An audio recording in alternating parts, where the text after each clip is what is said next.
नमस्कार, मैं हूं आपके साथ आस्था कौशिक। बुलेटिन की शुरुआत एक बड़ी खबर से हम करने जा रहे हैं। मिर्जापुर से इस वक्त की बड़ी खबर हमें मिल रही है। बुलडोजर के डर से 12 से ज्यादा अपराधियों ने थाने में सरेंडर कर दिया है। यह बहुत बड़ी खबर इस वक्त हमें मिल रही है। हिस्ट्री शीटर्स के घर पर बुलडोजर चलने से पहले ही वो खुद थाने पहुंच गए। सभी अपराधी सुधरने के लिए एक मौका मांग रहे हैं। तख्ती लेकर थाने पहुंचे हैं और पुलिस से गुहार लगाई है। 2 दिन पहले पुलिस ने घरों पर पहुंचकर बुलडोजर चलवाने की चेतावनी दी थी।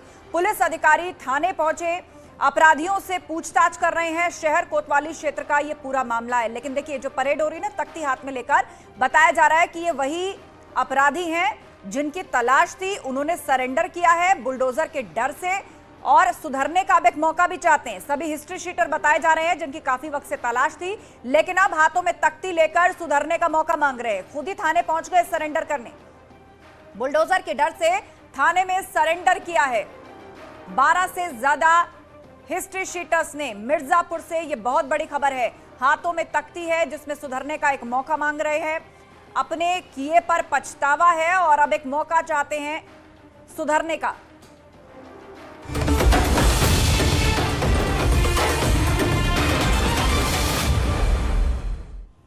और अब अपनी ढपली अपना राग में बात करते हैं यूपी के मदरसों की, जिसकी जांच पर सवाल खड़े करने पर सियासी संग्राम छिड़ चुका है। लेकिन सवाल यह है कि मदरसों की जांच से किसको डर है? जब सब कुछ पाक साफ है तो फिर जांच के खिलाफ बगावती सुर क्यों सुनाई दे रहे हैं? जब सरकार मदरसे चलाने के लिए पैसे दे सकती है तो हिसाब भी तो ले सकती है। ऐसे में किसको हिसाब देने से डर लग रहा है? क्या सरकारी पैसे का हिसाब किताब नहीं होना चाहिए? सबसे ज्यादा चिंता की बात यह है कि कुछ मदरसे कागजों में चल रहे हैं। ऐसे में उन बच्चों के भविष्य का क्या होगा जिन बच्चों का दाखिला कागजी मदरसों में है? इसीलिए सवाल है कि मदरसों में गोलमाल, इसीलिए क्या जांच पर सवाल? आज इसी मुद्दे पर पूछेंगे सवाल, लेकिन उससे पहले आप इस रिपोर्ट को देखिए।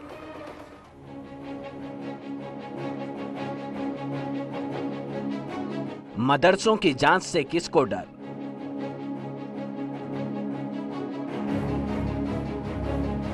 चाहता हूं कि मदरसे जो चल रहे उत्तर प्रदेश के अंदर, उसकी पारदर्शिता, ट्रांसपेरेंसी बिल्कुल क्लियर रहे, किसी को भी उंगली उठाने का हक न रहे। मेरा यही मकसद है। पाक साफ तो जांच के खिलाफ क्यों?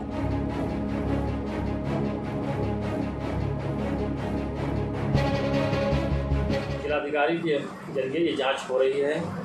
मैं मदरसे से जुड़े हुए सभी प्रबंधकों, शिक्षकों और आधुनिक शिक्षकों से अपील करता हूं, साथ ही सामाजिक संगठन के लोगों से अपील करता हूं, जांच में सहयोग करें। मदरसों में गोलमाल, इसलिए जांच पर सवाल।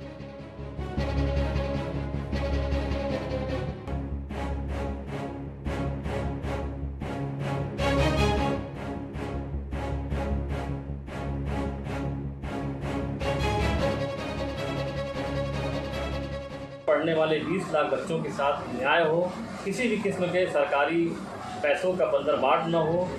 जांच के नाम पर सियासत काम पर।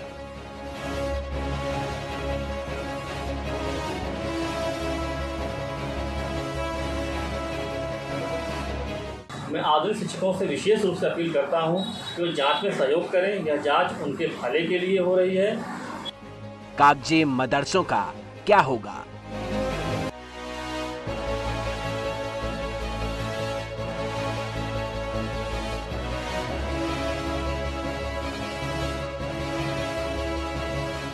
इस तरह शिकायतें आई थी कि बहुत सारे मदरसे कागजों पे चल रहे हैं। बहुत सारे मदरसे ऐसे हैं जो मदरसा नियमावली के विपरीत काम कर रहे हैं। न्यूज 18 का खास शो देखिए, अपनी ढपली अपना राग।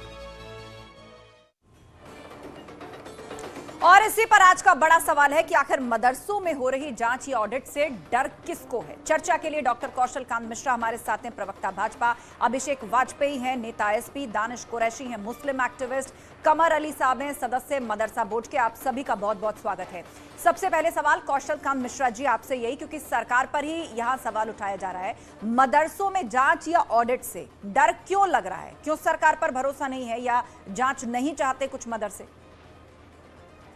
आपने कई बार सुना होगा कि जब कोई अपराध हो जाता है तो उसके बाद ये कहा जाता है कि पुलिस क्या कर रही थी, एजेंसीज क्या कर रही थी।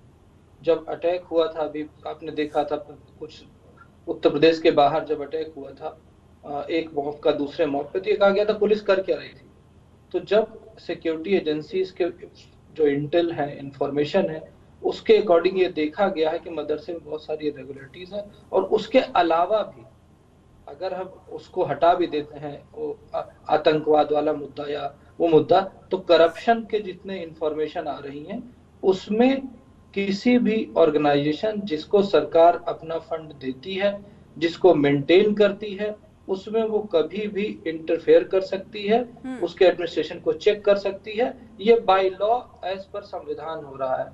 तो मुझे नहीं लगता कि इसमें किसी को कोई प्रॉब्लम होनी चाहिए। आप देखिए कि अब बहुत सारे मदरसे, और ये रिपोर्ट हमारी सरकार की नहीं है, हमारे से पहले की सरकार की रिपोर्ट है, जिसमें देखा कि बहुत सारे मदरसों फेक चल रहे थे, जिनको की जिस पे ऑडिट रिपोर्ट आई और उसके बाद उस पर कोई एक्शन नहीं हुआ।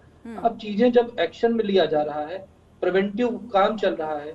आप आज की सिचुएशन में देखिए, लॉ एंड ऑर्डर ऐसा उत्तर प्रदेश का कि जिसको एग्जाम्पल दिया जा रहा है, चाहे राजस्थान हो, चाहे महाराष्ट्र हो, चाहे केरला हो, चाहे आपका झारखंड हो, जहां पर कि इस समय एक तरह से कहें हिंदू मुस्लिम में क्लैश हो रहा है। वहां तो कुल मिलाकर सरकार ये कहती है कि जब फंड दिया जाता है तो जांच से आखिर परहेज क्यों? यदि सब कुछ सही है, पाक साफ है, तो होने दीजिए जांच। दूध का दूध पानी का पानी हो जाएगा। क्यों अभिषेक वाजपेयी जी, मदरसों की ऑडिट या जांच क्यों नहीं होनी चाहिए?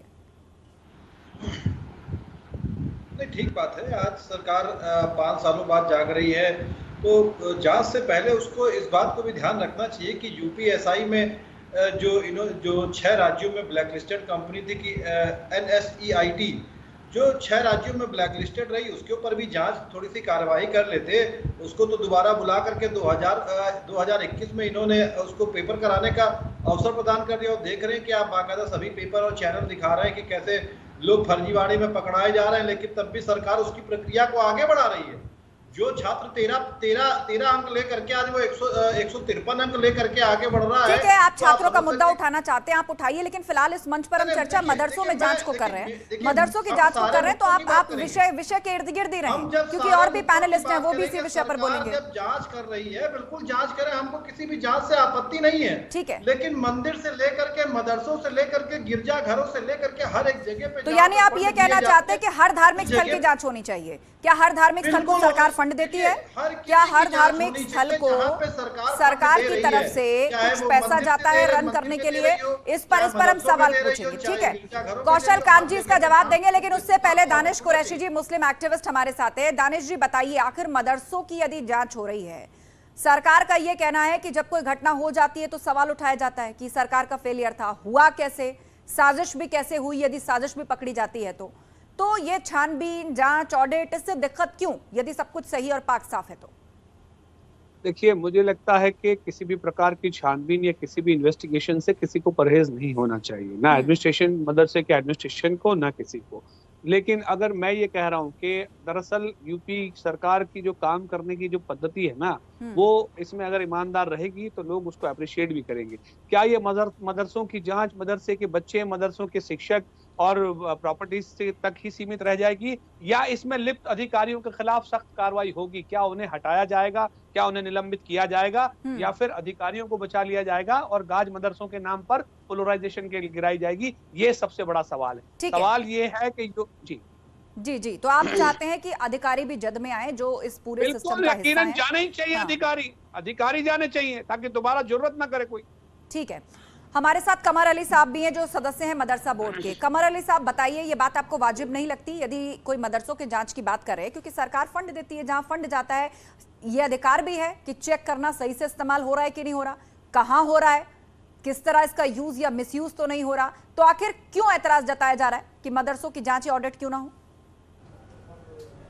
समय समय पर समीक्षा होती रहती है और कोई भी विभाग अपनी समीक्षा करता है। माननीय मुख्यमंत्री जी का भी आदेश रहता है, आपने देखा प्रेजेंटेशन हर एक चीज़ का चलता रहता है, हर एक अधिकारी करते रहते हैं, माननीय मुख्यमंत्री जी करते रहते हैं।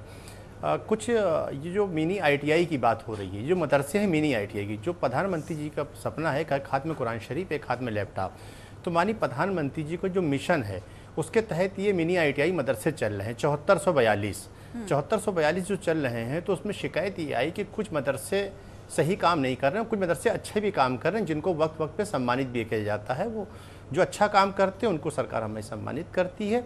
और जहाँ शिकायतें आई हैं, शिकायतें इस प्रकार की आई हैं कि जो किराए की जगह थी उसको खाली कर दिया गया है, एक शिकायत ये भी है। दूसरी शिकायत ये है कि बच्चे पढ़ने नहीं जा रहे हैं, तो पूछा गया उनसे, भाई पड़ोसियों ने पूछा कि कमर क्यों साहब, पढ़ने नहीं एक जा रहे हैं आपके शिकायत ये बच्चे? भी है कि हर मदरसे में क्या सही तालीम दी जा रही है? हर मदरसे में क्या सही तालीम दी जा रही है? हाँ। नहीं, देखिए बिल्कुल सही तालीम दी जा रही। जब भी सम्मानीय प्रधानमंत्री जी ने कहा था कि एक हाथ में कुरान शरीफ, एक हाथ में लैपटॉप, माननीय प्रधानमंत्री जी ने कहा कि दीनी तालीम में हमारा कोई हस्तक्षेप नहीं है, दुनियावी तालीम को आप बढ़ाएं। तो मकसद है मुसलमानों को मुख्यधारा में लाना, उनको सिस्टम में जोड़ना, ISPCS में जोड़ना। जब एक हाफिज़ कुरान एक मुसलमान हो सकता है, बच्चा हो सकता है, तो ISPCS क्यों नहीं हो सकता है? आपने देखा माननीय प्रधानमंत्री जी ने AMU को संबोधित किया था और उन्होंने कहा था यहाँ का ब्रांड पूरी दुनिया में मशहूर है। आप इस पक्ष में हैं कि सरकार किसी भी मौके पर यदि जांच करना चाहे तो जांच हो सकती है। अगर कोई गड़बड़ कर रहा है, आप मैं ये मान के चलूं कि आप ये कह रहे हैं कि हाँ जांच हो जाए, कोई दिक्कत नहीं है, पक्षधर है आप जांच होने के, कोई दिक्कत नहीं। ठीक है। डॉक्टर कौशल कांत मिश्रा जी, आपने सभी पैनलिस्ट की बात सुनी। ठीक है कमर साहब, एक बार फिर लौटेंगे। कौशल कांत मिश्रा जी, सभी पैनलिस्ट की आपने बात सुनी, लेकिन बड़ा सवाल जो सपा की तरफ से उठाया गया वो ये कि सिर्फ मदरसे क्यों, बाकी धार्मिक स्थल क्यों नहीं? मंदिर, गिरजाघर, गुरुद्वारे, इनकी मतलब नियत या मंशा पर भी सवाल है आप लोगों की। मैं कुछ फैक्ट रखूंगा, शायद मेरे दोस्त को पता नहीं है कि जो रिलीजियस इंस्टीट्यूशन है हिंदुओं के अलावा, उस पे भारत सरकार का कोई कंट्रोल नहीं है। हिंदू धर्म के जो टेम्पल हैं उस पे भारत सरकार का कंट्रोल होता है।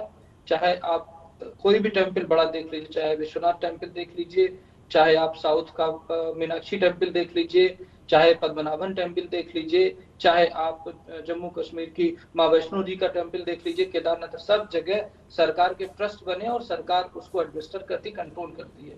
लेकिन वहीं पर हजरत बल की दरगाह है, उस पर कोई कंट्रोल नहीं है। जामा मस्जिद, उस पर कोई कंट्रोल नहीं है। बात यह है कि रिलीजियस इंस्टीट्यूशन में हिंदुस्तान के अंदर केवल हिंदू मंदिरों पे कंट्रोल है, एज पर लॉ। अदर किसी में कोई कंट्रोल नहीं है। और यही वजह मैं जवाब दूंगा। कौशल कांत जी झूठ बोल रहे हैं। ठीक है, आपके पास आएंगे, लेकिन एक बार बात पूरी कर ले कौशल कांत दीजिए। दानिश जी, आप मैं यही प्रूफ कर दूंगा, मैं बिना प्रूफ के बात नहीं करता हूं कौशल जी।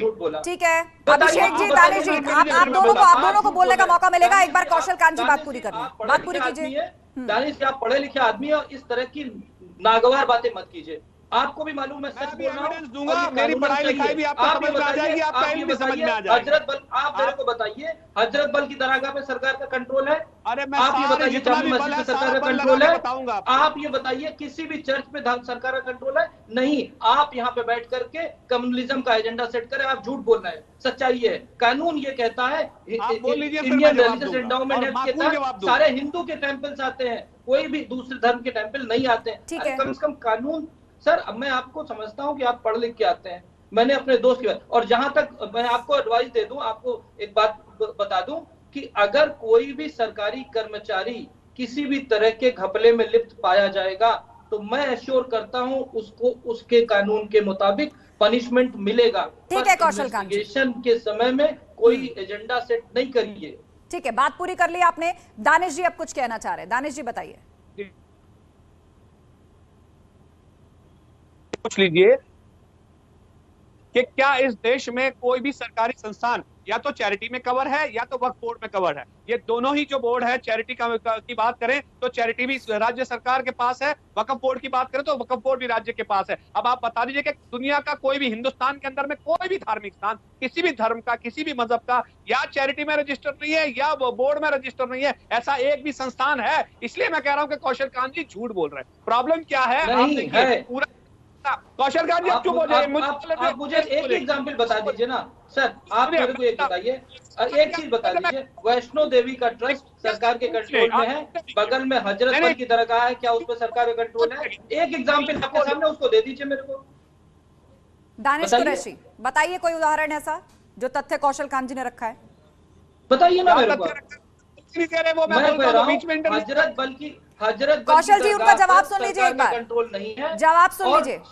आपने सुनिए फैक्ट मेरी रखा है, बात, कौशल कुछ कांत जवाब जी, देना सुनिए चाह रहे मेरी हैं दानिश बात। कुरैशी, बोलिए। कश्मीर की हजरत बल दरगाह नहीं, सुनिए मेरी बात, उसके तमाम जितने भी खानकाहें, जितने भी इदारे हैं, सारे वक्फ बोर्ड के मातहत कंट्रोल में है, राज्य सरकार के पास। और अब राज्य सरकार नहीं है, गवर्नर का रूल है, सेंट्रल एडमिनिस्ट्रेटिव वो टेरिटरी है, तो अब सेंट्रल गवर्नमेंट के पास है। इसलिए मैं कह रहा हूं कि आप झूठ मत फैलाइए, क्योंकि हिंदुस्तान की सरजमीन जितनी भी है, एक एक इंच, एक एक सेंटीमीटर जो है, वो सरकार के हस्तक है, या तो राज्य सरकार के हस्तक है, या तो केंद्र सरकार के हस्तक है। उसका पूरा ब्यौरा जो है कौशल कांत राज्य जी, सरकार। दानिश जी आपने बात पूरी कर ली, अब कौशल कांत जी जवाब देंगे। मैं अपने व्यूअर से और सबसे रिक्वेस्ट करूंगा कि मुझे भी सही ना माने और इन्हें सही ना माने, जा करके कानून की किताब पढ़े, आपको पता चलेगा केवल कश्मीर वक्फ बोर्ड है, उसको देख लीजिए, आप उस पर सर्च मारिए, आपको रजिस्ट्रेशन पर भी मिल जाएगा। आपको इंडिपेंडेंस पावर है, इंडिपेंडेंट पावर है जिसमें सरकार का कंट्रोल नहीं है। अगर सरकार का कोई, आप समझिए, राज्य सरकार के चीजों को मिक्स कर रहे हैं, आप दो चीजों को मिक्स कर रहे हैं, एजुकेशनल इंस्टीट्यूशन। ठीक है, आप दोनों ने अपने अपने पॉइंट रख दिए हैं, आप दोनों ने अपनी अपनी बात कर दी है, अलग अलग चीजें हैं। ठीक है, अभिषेक वाजपेयी जी ये बताइए, क्योंकि ये पॉइंट आप ही ने उठाया था कि बाकी धार्मिक स्थल इसकी जांच या जद में क्यों नहीं आते, तो कौशल कांत मिश्रा जी ने बता दिया, उन्होंने तो उदाहरण भी दे दिया कि जो बड़े हिंदू टेंपल है उन पर पूरा सरकार का कंट्रोल है। उन्होंने उस दरगाह या मदरसे का नाम भी बताया कि जिस पर किसी का कोई कंट्रोल नहीं है, ना कोई हस्तक्षेप है। तो आप बताइए कि जरूरत किसको है ज्यादा, जहां सरकार सीधे तौर पर फंड दे रही है और उसके बाद क्या वो अपनी आंखें बंद कर ले कि ठीक है फंड दिया, अब आप ऑटोनॉमस बॉडी की तरह काम कीजिए, ना कोई ऑडिट ना कोई जांच। देखिए आस्था जी, सबसे बड़ी चीज कि कौशल कांत जी बैठ करके सिर्फ झूठ का पिटारा कर सकते हैं और एक स्पेसिफिक एक एजेंडा जो लेकर के 2024 के मद्देनजर चल रहा है वो उस पर ही काम आगे बढ़ा सकते हैं, उसके ऊपर कुछ नहीं है। सबसे बड़ी चीज कि जैसा कि अभी मैं इनको याद दिला दूं कि कृष्ण जन्मभूमि है वो सरकार के कंट्रोल में नहीं आती है, सरासर बालाजी का जो टेम्पल है वो सरकार के कंट्रोल में नहीं आता। बहुत सारी जगह ऐसी है जहाँ पे जो सरकार के कंट्रोल में नहीं आती, लेकिन उसका एक मार्मिक जो ट्रस्ट का जो पैसा है बाकायदा सरकार उसका उपयोग जरूर करती है, बाकायदा कौशल चाहे जितना भी उसको देख ले।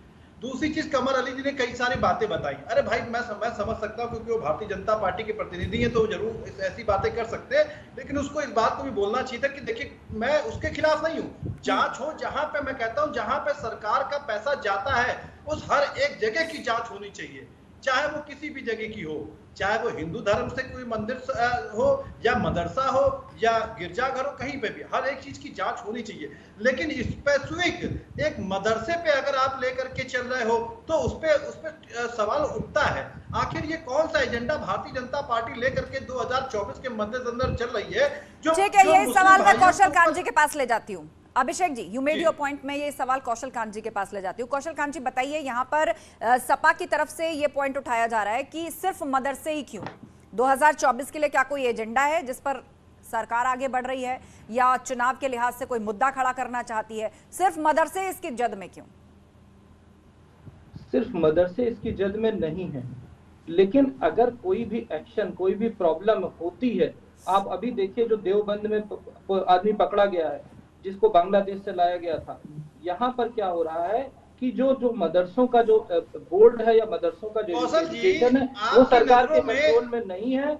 और फिर मैं बीच में नहीं बोला ना सर, आप लोगों ने क्या किया था, आपकी सरकार तो चल रही थी दो लोगों के भरोसे में, मुल्ला मुलायम सिंह यादव के भरोसे में, MY फैक्टर के साथ चल रही थी। आप लोगों ने कभी तुष्टिकरण के चक्कर में, कभी भी तुष्टिकरण के चक्कर में, कभी भी कानून व्यवस्था को सही करने की कोशिश नहीं की। और मुल्ला मुलायम सिंह के बाद भाईजान अखिलेश यादव आ गए, उन्होंने भी कोई चिंता नहीं की। आपके जमाने में सरकार ऐसी करती थी, आपके जमाने में सरकार हमेशा तुष्टिकरण के लिए चलती थी। क्यों? क्योंकि 20% का वोट बैंक आपको नजर आता रहा है। एक एक करके बोलिए। एक ऐसी सरकार आई है जो अभिषेक जी, आपने अपनी पूरी बात रखी, बीच में कौशल कांत जी नहीं बोले, अब उनको बात पूरी करने दीजिए, फिर आपको काउंटर करने का मौका मिलेगा। कौशल कांत जी 10 सेकंड बात पूरी कीजिए। मैं सिर्फ ये कह रहा हूं कि जितनी भी लाभार्थी की योजनाएं थी वो हिंदू मुसलमान देख के नहीं आई थी, और उसके सारे बेनिफिशियरी करीब 40 से 45% के आसपास मुसलमान थे। लेकिन जब हम चीजों को इन्वेस्टिगेट करते हैं, जब टेररिज्म की छानबीन होती है, जब हम दंगाइयों को पीछे जाते हैं और उसका इन्वेस्टिगेशन करते हैं और उनके तार अगर मदरसे और मस्जिदों में मिलते हैं तो क्या किया जाएगा? आप बताइए, उसका इन्वेस्टिगेशन नहीं होगा? चलिए अभिषेक वाजपेयी जी बताइए, पूर्व में ऐसी कई घटनाएं सामने, ठीक है कौशल कांत जी, अभिषेक वाजपेयी, पूर्व में ऐसी कई घटनाएं सामने आई हैं कि जहां मदरसों से निकले हुए कुछ ऐसे संदिग्ध लोग पकड़े गए जिन पर संगीन आरोप लगे, उनके कनेक्शन आतंकवादी संगठनों से निकले या फिर कोई बांग्लादेशी जुड़ा रहा जो उसकी आड़ में छुप करके बैठा था। तो जब ऐसी जगह ऐसी गतिविधियां या केसेस सामने आते हैं तो आपको अपना फोकस शिफ्ट करना पड़ेगा ना कि कहां जरूरत है जांच की। एक बार चेक होने दीजिए, यदि सब पाक साफ है, यदि सब पाक साफ है तो ठीक है। छोटी सी बात सुन लीजिए, सुन लीजिए, छोटी सी बात यह है कि क्या मैं जानना चाहता हूं भारतीय जनता पार्टी के जो इनके यहाँ पे मध्य प्रदेश के आईटी सेल के संचालक पकड़ाए थे पाकिस्तान को इंफॉर्मेशन देते हुए, वो मुस्लिम थे क्या? इसका मतलब भारतीय जनता पार्टी क्या सब देशद्रोही बैठते हैं?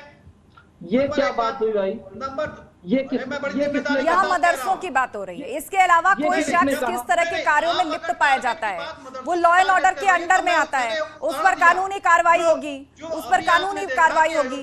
जो अभी आपने देखा कि कैसे कानूनी कार्रवाई होगी और मदरसे में जो मुस्लिम भाइयों की टोपी पहन करके मस्जिद के आगे भारतीय जनता पार्टी फेंक करके आता है। चलिए ठीक है, ठीक है, आप सभी लोगों ने अपने अपने पॉइंट्स रखे, लेकिन सबसे बड़ा सवाल है वो यही है कि सरकार यदि किसी धार्मिक संस्थान या किसी ऐसे इंस्टीट्यूशन को फंड देती है तो उसका पूरा अधिकार है, किसी भी वक्त वो जांच करा सकती है और पता कर सकती है कि कहीं उसके अंदर कोई घालमेल तो नहीं चल रहा। लेकिन दूसरी तरफ विपक्षी पार्टियां हैं, वो ये आरोप लगा रही हैं कि केवल मदरसे ही क्यों, क्या एक खास धर्म को टारगेट किया जा रहा है। देश की सुरक्षा की जब बात आती है तो इस तरह की राजनीति या इस तरह की बयानबाजी नहीं होनी चाहिए। आप सभी मेहमानों का शुक्रिया चर्चा में शामिल होने के लिए। फिलहाल इस खास पेशकश में इतना ही, लेकिन खबरों का सिलसिला जारी है, आप जुड़े रहिए हमारे साथ।